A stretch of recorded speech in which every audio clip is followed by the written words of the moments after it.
दुर्गा सप्तशती छठवां अध्याय। ऋषि बोले, देवी जी का इस प्रकार का वचन सुनकर दूत क्रोध से लाल होकर वहां से चला आया। आते ही दैत्यराज को विस्तार के साथ सारी बातें सुना दी। दूत के वचन सुनते ही दैत्यराज क्रोध में भर गया। दैत्यों के सेनापति धूम्रलोचन से बोला, हे धूम्रलोचन, तुम देर मत करो, अपनी सारी सेना साथ लेकर वहां उस दुष्टा को केशों से पकड़कर बलपूर्वक घसीटते हुए यहाँ ले आओ।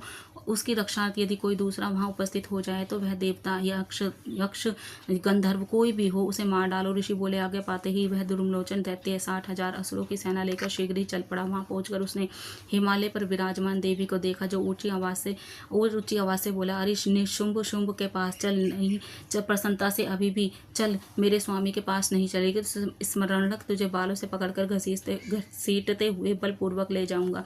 देवी बोली, इसमें संशय नहीं कि तुम्हें दैत्येश्वर ने भेजा है, तुम स्वयं भी बलवान हो, बड़ी भारी सेना भी साथ लेकर आए हो, इस प्रकार की दशा में मत मैं बलपूर्वक ले चलोगे तो फिर मैं तुम्हारे कर ही क्या सकती हूँ। ऋषि बोले, जब इस प्रकार उसे उत्तर मिला तो धूम्रलोचन असुर देवी की ओर दौड़ा। तब तो देवी अंबिका जी ने हुंकार के शब्द से उसे भस्म कर दिया। फिर तो असुरों के क्रोध में आई बड़ी सेना तथा अंबिका जी ने एक दूसरे पर तीक्ष्ण बाण शक्तियां फरसे आदि बरसाने आरंभ कर दिए। तब पर तीक्ष्ण बाण शक्तियां फरसे आरंभ कर दिए। इस तरह देवी जी का सिंह भी कुपित होकर भयंकर नाद करता हुआ अपने बाल फटकारता हुआ असुर की सेना पर उछल पड़ा।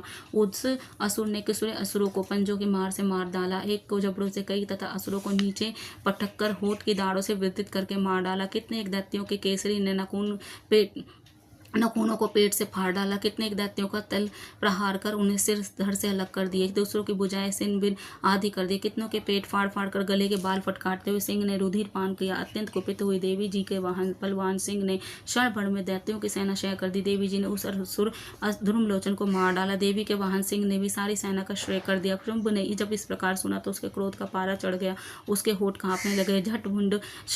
झट शुंभ ने चंड मुंड दोनों दैत्यों को आज्ञा दी, हे चंड तथा मुंड, तुम दोनों बड़ी भारी सेना लेकर वहां पहुंचो, उसे जल्दी से पकड़ कर लाओ, उसे बालों से खींचकर अथवा बांध कर ले आओ। यदि इस प्रकार लाने में तुम लोगों को संशय हो तो युद्ध करो, सभी प्रकार के अस्त्र शस्त्रों से सारे मिलकर उसे मार डालो। उस दुष्टा के मर जाने पर एवं सिंह के भी मर जाने पर जिस दशा में भी अंबिका पड़ी हो, उसे बांधकर अपने साथ लेकर शीघ्र लौट आओ।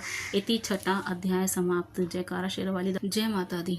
7वां अध्याय। ऋषि बोले, तब आज्ञा पाते ही चंड मुंड आदि दैत्य आयुधों से सुसज्जित होकर चतुर्गनी सेना के साथ लेकर चल पड़े। वहां पहुंचकर उन्होंने देखा कि हिमालय की ऊंची स्वर्ण की चोटी पर से देवी जी सिंह पर बैठी हुई मंद ही मंद हंस रही हैं। इस प्रकार उसे देखकर पकड़ने की चेष्टा करने लगी। किसी ने धनुष चढ़ा लिया, किसी ने तलवार संभाल ली एवं कितने देवी को के पास पहुंच गए। तब अंबिका जी ने उन शत्रुओं के प्रति क्रोध में आ गई। उस समय क्रोध के कारण उनका मुख काला हो गया। देवी के माथे पर कुटिल होकर बोहे तन गई। तब तो भयंकर मुख वाली काली देवी तलवार हाथ तथा पाश हाथ में लिए प्रकट हो गई। उस समय अद्भुत सा अट्टहास धारण किए हुए था। नरमुंड माला शोभित थी, चीते के चर्म की साड़ी पहनी हुई थी, शरीर का मांस सूखा दिखाई देता था, अत्यंत भयंकर रूप था। मुख को विस्तार से खोलकर रखा था, लपलपाती जीवा और भी भयंकर थी, धसी हुई लाल लाल आंखें थी, गर्जना से सभी दिशाओं को भर दिया था। तब तो बड़े वेग से दैत्य सेना पर टूट पड़ी, बड़े बड़े असुरों को मारती हुई उनका भक्षण करने लगी। उन पाशुनचकों को, अंकुश धारियों को, महावत तथा योद्धाओं को, घंटों के साथ कितने हाथियों को एक ही हाथ से पकड़कर मुंह में डालने लगी। वैसे ही घोड़ों के साथ रथों सारथियों को भी मुंह में डालकर अत्यंत भयंकर रूप से दांतों से उन्हें चबाती जाती। किसी के केश पकड़ लेती, किसी की गर्दन दबा डालती, किसी को पैरों से दबोच देती, किसी को छाती से धकेल कर मार गिराती। असुरों के द्वारा छोड़े हुए अस्त्र शस्त्रों के मुंह से पकड़ती जाती और दांतों से पीसती जाती। कालिका ने इस प्रकार बलवान दुरात्मा असुरों को वह सेना कुचल डाली, भक्षण कर डाली। कितने ही असुरों को मार पीट कर दिया। उस देवी ने कुछ तलवार से हाथ से गिराए हुए, कुछ एक कठघात से पीट दिए, कुछ को दांत मुक्कों से कुचल दिए। धन बस में असुरों की वह सारी सेना पीट कर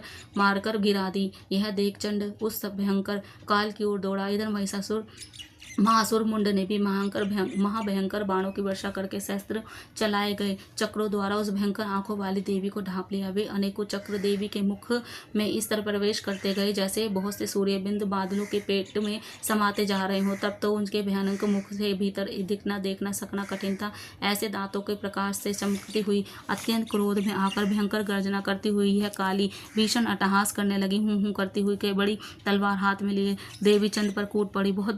बहुत बहुत बड़ी तलवार लिए हुए देवी चंड पर कूद पड़ी, उसे बालों से पकड़कर उसे उसी तलवार से झट चंड का सिर काट दिया। तब चंड को इस प्रकार मारा देखकर मुंड देवी की ओर दौड़ा। कुपिता काली ने तलवार के मार से पृथ्वी पर मुंड को गिरा दिया तथा महाबली सेना को मरा देखकर और सेना का नाश होते देखकर बची कुची सेना भयभीत होकर इधर उधर भाग गई। अनंता काली जी ने चंड और मुंड के सिर हाथ में ले ली और भयंकर हठास करती हुई चंडिका के पास पहुंचकर बोली, मैंने ये चंड और मुंड नामी महापशु आपकी भेंट चढ़ा दिए हैं। आप तो युद्ध में शुंभ और निशुंभ का आप स्वयं वध करना ऋषि बोले अपने सम्मुख लाए हुए। चंड मुंड महासुरों को देखकर कल्याणी चंडिका काली से ललित वचन बोली, हे देवी काली के क्योंकि तुम चंड और मुंड को मेरे पास लेकर आई हो, इस कारण लोक में चामुंडा नाम से तुम्हारी ख्याति होगी। इति 7वां अध्याय समाप्त। जयकारा शेर अलीदा बोल।